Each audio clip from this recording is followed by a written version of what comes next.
Olá, estamos iniciando mais um programa Consumidor em Pauta, programa que nos deixará mais informados. Participe, o programa é feito para você. Mande a sua pergunta para o WhatsApp 51 985 946 773 ou para o e-mail consumidorempauta@tve.com.br. Estamos aqui hoje para uma conversa com o Dr. Evanir Aguiar dos Santos, contador e mestre em economia. Doutor Evanir, muito obrigado pela presença. Eu que agradeço pela oportunidade de trazer informações e esclarecimentos aos nossos consumidores. Perfeito. Vamos lá, que temos muitas perguntas aqui. Primeira pergunta, senhor João, o que é a declaração de imposto de renda pessoa física e se salário é considerado renda? Muito bem, muito obrigado pela pergunta. A declaração de imposto de renda pessoa física, também chamada de declaração de ajuste anual do imposto de renda. Essa é uma declaração que anualmente, o fisco brasileiro, ele exige que os seus cidadãos que se enquadram em alguns critérios façam então essa prestação de contas para o governo, para o fisco, onde ela traz seus rendimentos, dados cadastrais, situação de bens, pagamentos, dívidas e ônus, ou seja, é uma prestação de contas que o fisco brasileiro exige aos cidadãos que se enquadram naqueles critérios que tornam obrigados. E essa pergunta sobre salário é rendimentos, ele pode parecer meio óbvia a resposta que sim, e sim, tanto que é previsto no Regulamento de Imposto de Renda e no nosso Código Tributário Nacional, ele consta como renda todos os rendimentos, incluindo os salários. Este incluindo não é por acaso, porque ele traz um destaque, porque algumas pessoas entendem que este trabalho ali, essa remuneração ali pelo seu salário não seria um rendimento tributável, mas ele é o principal critério hoje utilizado pela Receita Federal para tornar então aí o cidadão obrigado a fazer a entrega dessa sua declaração de ajuste anual. Por que ajuste? Porque ela traz diversas informações, fontes de rendas diferentes, informações que muitas vezes o fisco não tem para adequar o valor do imposto a pagar ou restituir. Então é um ajuste realmente que o cidadão faz, informando a Receita Federal. Perfeito, perfeito. Agora nós temos, doutor Evanir, a senhora Maria. Quem está obrigado a declarar o imposto de renda? Muito bem, senhora Maria, muito obrigado pela pergunta. Anualmente, a Receita Federal, ela publica ali, traz nas suas instruções normativas as regras para estar obrigado a fazer a entrega da declaração de ajuste. Importante frisar que algumas pessoas confundem pagar o imposto com estar obrigado a fazer a entrega da declaração, mas é diferente. Algumas pessoas, inclusive, têm imposto a restituir. Bom, este ano de 2025, com base nos dados de 2024, estão obrigadas as pessoas que tiveram rendimentos tributáveis superiores a R$ 33.888. E aí eu destaco, muito importante, esses rendimentos tributáveis são a soma dos rendimentos. Tá? Tem pessoas que trabalham, têm aposentadoria ou pensão, têm uma renda de aluguel, recebe, porventura, alguma renda de trabalho autônomo. Então, a soma destes valores ao longo do ano é que vão definir se a pessoa, então, está obrigada ou não a fazer a entrega, 33.888. Porém, temos outros critérios que, se a pessoa se enquadrar em um deles, já a torna obrigada. Então, ela não precisa atender a todos os itens para tornar a pessoa obrigada a fazer a entrega da declaração. Vamos lá, então.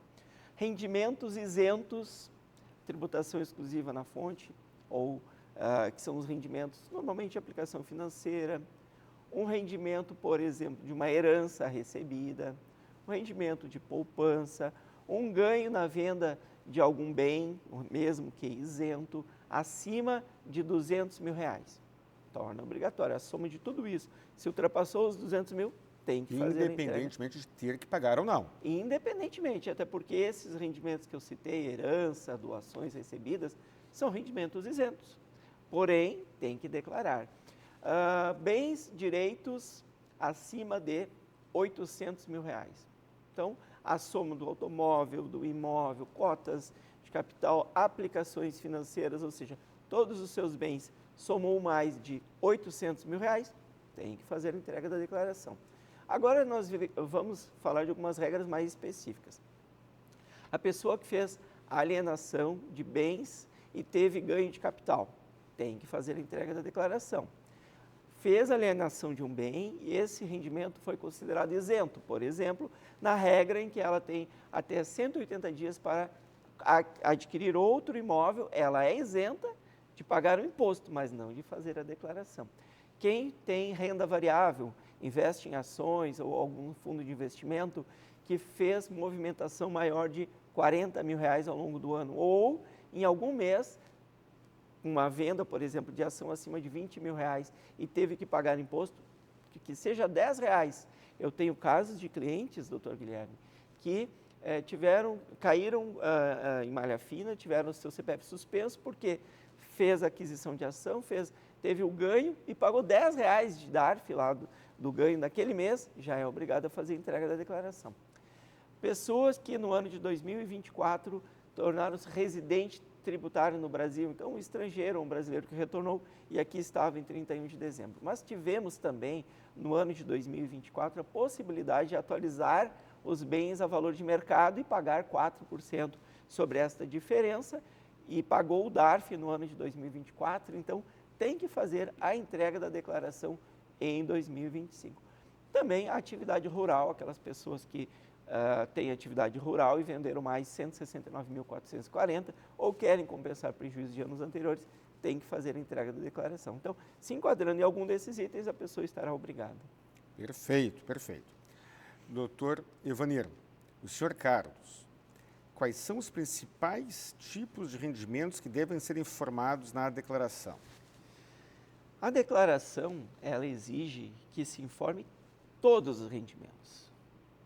Todos os rendimentos devem ser declarados, mas os mais destacados, naturalmente, o salário, a aposentadoria ou pensão, pensão alimentícia recebida, rendimentos autônomos, lucros e dividendos recebidos, rendimentos de aplicações financeiras, doações recebidas, heranças recebidas, ou seja, todas as suas rendas elas devem compor a sua declaração.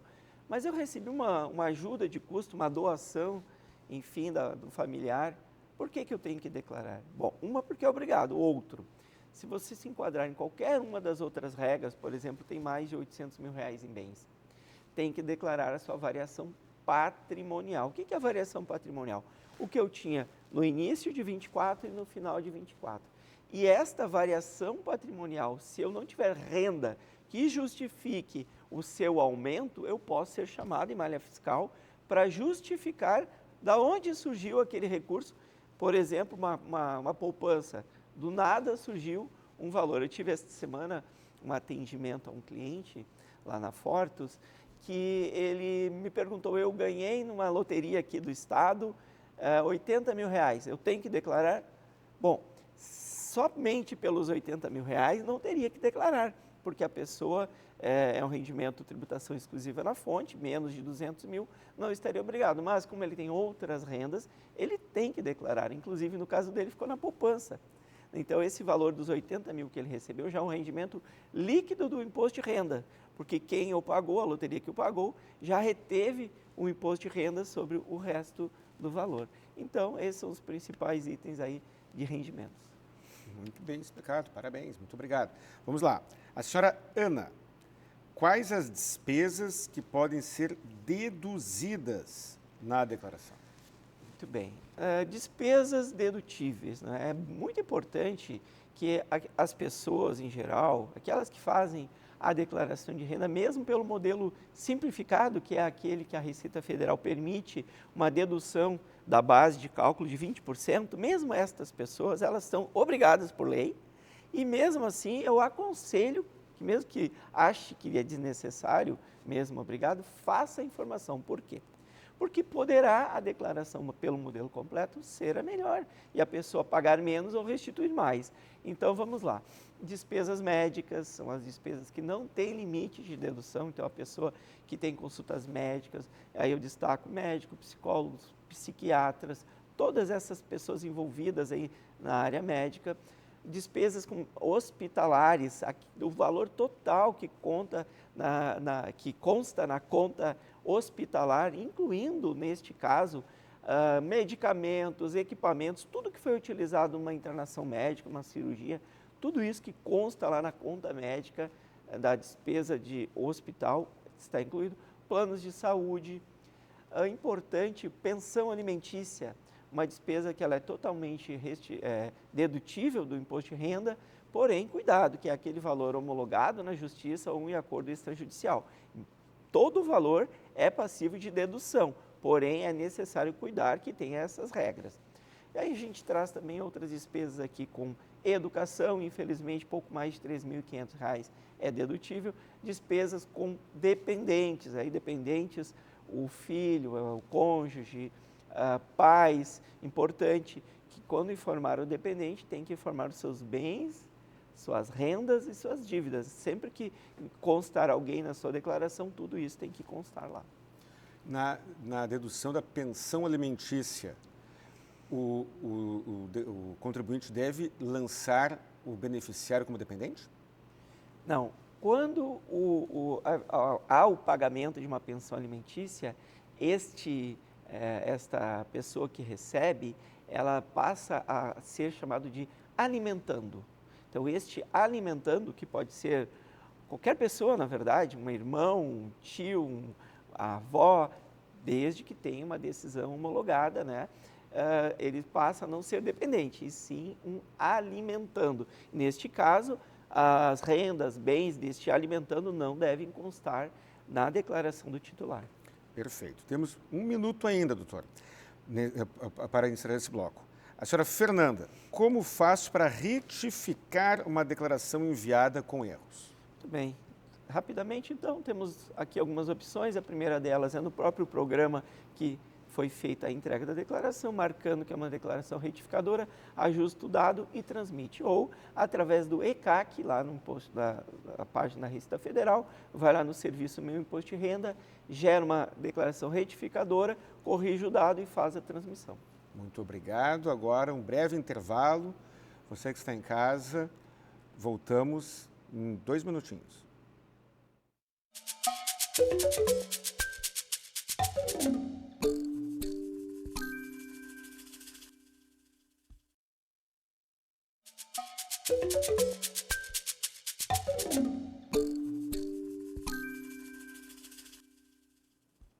Olá, estamos de volta para o segundo bloco do programa Consumidor em Pauta. Estamos falando com o contador Evanir Aguiar. Mande as suas perguntas para o WhatsApp 51 985 946 773 ou para o e-mail consumidorempauta@tve.com.br. Evanir, o senhor Pedro fez o seguinte questionamento: o que acontece se eu não entregar a declaração dentro do prazo? Bom, a principal consequência da não entrega da declaração para as pessoas que estão naquele rol das pessoas obrigadas a principal consequência é a suspensão do seu CPF, que é o documento mais importante que a pessoa tem hoje em dia. Esta suspensão pode gerar problema como bloqueio de contas bancárias, impedimento que a pessoa consiga um financiamento, um empréstimo, entre outros. Então, o principal ponto é realmente o seu CPF estar pendente, né, de regularização. Mas pode ser feita, então, a entrega da declaração após o prazo legal e, neste caso, vai ter a incidência de multas, né, uma multa que incide 1% sobre o imposto devido, aquele imposto calculado na declaração 1%, limitado até 20%, então ele a cada mês vai aumentando ali 1% sobre o imposto devido, com um valor mínimo de R$ 165,74. Então, R$ 165 é o que deve ser pago para, no dia seguinte, muitas vezes, já ter o seu CPF regularizado. Perfeito. Senhor Ricardo, o que é a malha fina e como evitar cair nela? Muito bem, senhor Ricardo. Esse é o grande medo de todo contribuinte. Eu estou em malha fina, Não acredito. estou em malha fiscal. A Receita Federal me sorteou que, na verdade, eu pago uma pensão alimentícia judicial para o meu filho, mas como meu filho já fez 19 anos, então teve aí um gap de tempos, não sei qual critério, passou de 18 anos, mas não teve nenhuma rescisão daquele acordo judicial, ainda continua valendo a minha pensão alimentícia, alcanço para ele, e a Receita Federal quer provas de que eu realmente tenho que pagar aquela pensão. E está tudo certo, é o segundo ano que eu caio em malha fina e eu faço a justificativa, no outro ano já liberou e está tudo bem. Então, cair em malha fina não necessariamente significa que o contribuinte, né, que as pessoas que têm que pagar imposto, esteja errado ou que a pessoa tenha alguma omissão, enfim. Pode acontecer que sim, e normalmente é. Porém, é o critério que a Receita Federal utiliza para cruzamento de dados. Ele cruza informações de diversas fontes, como, por exemplo, operações imobiliárias, operações financeiras, despesas médicas, entre outras, não é? E se a nossa declaração, pessoa física, estiver divergente daquela declaração que outros órgãos prestaram, a Receita Federal faz esse cruzamento e nos coloca em malha. Mas também por critérios, muitas despesas médicas em relação à renda da pessoa. Eu tenho alguns clientes que são pessoas já de mais idade, é natural a pessoa com mais idade ter uma despesa com saúde mais elevada. E este percentual muitas vezes fica ali em torno de 30%, 40% dos seus rendimentos. E isso muitas vezes nós temos que apresentar a comprovação destas despesas para a Receita Federal. Bom, mas como evitar isso? Trago aqui algumas sugestões e uma delas é talvez a mais importante, doutor Guilherme e quem nos assiste, que é utilizar a declaração pré-preenchida. A declaração pré-preenchida da Receita Federal é um serviço em que nós podemos, mesmo quando é feito no computador, optar por essa opção, ou quando é feito online também, onde a Receita Federal já traz para a nossa declaração todas essas informações prestadas pelos outros órgãos, aí clínicas médicas, hospitais, bancos, fontes pagadoras em geral, já está preenchida na nossa declaração, mas muito cuidado, é obrigação do contribuinte revisar se aquele dado está correto, a Receita Federal traz uma sugestão de número e nós temos que conferir. Mas é importante verificar dado a dado, informação por informação, não esquecer a renda de um dependente, que é muito comum, a pessoa coloca o filho como dependente, esquece que o filho tem uma renda, tem um estágio, recebeu alguma remuneração. Então, é importante informar todas essas rendas dos seus dependentes. Despesas com saúde, tenha em mãos todos os recibos. Despesas com pagamento de pensão alimentícia, tenha em mãos a documentação daquele processo, daquele acordo extrajudicial que foi feito para definir o valor daquela pensão. Então, tudo isso ter em mãos, porque se cair em malha, apresenta a documentação, a Receita Federal vai analisar e aí poderá liberar, né, e até liberar a restituição sem problema. Perfeito. Agora, a senhora Juliana, como acompanhar a situação da minha declaração após o envio?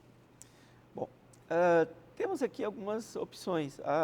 As opções mais fáceis e rápidas é através do aplicativo Receita Federal. Dentro deste aplicativo para smartphones, ali dentro tem uma opção Imposto de Renda e a pessoa vai então acompanhar o status da sua declaração. Ela pode estar ela pode estar pendente de entrega. Se a Receita já sabe que a pessoa é obrigada a entregar e o status e ela não entregou ainda, vai estar lá pendente de entrega. Ela pode estar em processamento, ela pode estar em revisão em malha fiscal, pode estar em processo com pendência, então ela aparece com pendência. E lá mesmo, ao clicar nessa pendência, já é possível verificar a pendência. Mas também, além do aplicativo, lá no serviço Meu Imposto de Renda, dentro do ECAC da Receita Federal, lá tem também o status da declaração importante. Busque ter a sua senha do gov.br, nível prata ou ouro. Com este nível de segurança prata ou ouro, que é aqueles que é obtido através do reconhecimento facial, através da biometria, né, ou certificado digital. Desta forma, a pessoa pode verificar o status da sua declaração. Muito bem. Senhor Lucas, o que é a restituição do imposto de renda? Parece óbvio, a restituição é uma devolução do valor que a pessoa, ao longo de 12 meses, pagou e agora, neste momento de fazer o ajuste da sua declaração, vai se analisar se ela tem que complementar ou receber uma parte do valor que ficou retido na fonte. Algumas pessoas me perguntam se tem restituição a receber. Bom, depende. Pagou o imposto ao longo do ano? Porque algumas pessoas acreditam que possam receber restituição sem ter pago o imposto, mas na verdade a restituição do imposto é uma devolução total ou parcial de um valor pago ao longo do ano anterior sobre rendimentos em que fontes pagadoras, como por exemplo as empresas, são obrigadas a reter na fonte e recolher para o governo em nome do contribuinte. Então, a restituição nada mais é do que um ajuste neste momento em que a pessoa soma as diversas rendas ou a única renda, informa os seus pagamentos, faz um ajuste da base do imposto, que muitas vezes a pessoa torna-se até isenta de pagar. E aquele valor que ficou retido ao longo do ano é devolvido. Então, a restituição nada mais é do que uma devolução total ou parcial do imposto pago ao longo do ano. Agora vem uma pergunta aqui, coerente, uma continuação dessa praticamente. A senhora Patrícia, quais são os prazos para receber a restituição? Todo mundo quer saber. Então, a restituição deste ano de 2025 começa no dia 30 de maio. Mas atenção, somente recebe em 30 de maio quem entregar até 9 de maio. Então, as declarações enviadas para a Receita Federal até 9 de maio terão restituição já no final do próprio mês de maio. E aí nós temos 5 meses de restituição, maio, junho, julho, agosto, setembro. Até setembro nós teremos então todo o final do mês a restituição, sendo que a partir de junho nós já temos a atualização de 1%, julho Selic mais 1%, agosto Selic de junho e julho mais 1% e setembro 3 meses Selic mais 1%. Então é uma poupança forçada, não é? Mesmo eu sendo um crítico muito feroz em relação a esta atualização não ser desde janeiro, porque a pessoa teve o imposto retido no ano anterior. E por que só vou atualizar a partir de maio? Deveria atualizar pelo menos desde janeiro do ano corrente, até o mês que a pessoa vai estar recebendo. Senhor Gabriel, como declarar investimentos em ações e outros ativos financeiros? Ativos financeiros muitas vezes dão medo para as pessoas, não é? Muitas pessoas, inclusive, desistem de fazer investimentos em ações, renda variável, por ter alguma relativa complexidade ao fazer a entrega da declaração. Porém, hoje nós temos sistemas muito modernos, as próprias corretoras, né, de valores, elas já fornecem declarações informativas para as pessoas que fazem investimentos. Mensalmente, então, se a pessoa teve movimentação mais de R$20.000, teve um imposto a pagar, a pessoa, então, ela tem que ter a sua planilha de acompanhamento mensal e informar, então, agora na declaração de ajuste anual, tem uma ficha específica onde tem ali renda variável, onde ela vai informar o tipo de movimentação financeira, se teve imposto a pagar e se pagou. Isso é feito nos 12 meses do ano. Então, todos esses investimentos que ela fez ao longo do ano, que teve imposto a pagar, vai ser informado ali suas rendas, seus ganhos, inclusive prejuízos, porque a pessoa pode vender com prejuízo e compensar no próximo ano. Já o valor dessas ações, desses papéis, ele tem que constar na ficha de bens e direitos pelo custo médio de aquisição. Então, pelo custo médio, a pessoa vai informar saldo no início do ano, saldo no final do ano. Então, temos 2 locais em que quem investe em renda variável tem que informar na ficha de bens e direitos e lá na ficha de renda variável, onde vai informar mensalmente o valor que deveria pagar de imposto e o seu ganho. E esse ganho, ele automaticamente já vai lá para a ficha de rendimentos. Ivanir, eu já vou para a última pergunta, temos 1 minuto e meio. Certinho. Pulei algumas aqui porque essa aqui me pareceu muito importante. Senhor Tiago, Quais são as principais novidades para a declaração de 2025? Muito bem, Tiago. Além dessa questão da atualização dos valores de rendimentos tributáveis, 33.888 e 169.440 para a atividade rural, nós temos especialmente quem fez a atualização de bens a valor de mercado e pagou o DARF no ano de 2024, principalmente isso. Perfeito. Muito obrigado, Ivanir. Para você que está em casa, muito obrigado pela audiência e até o próximo programa.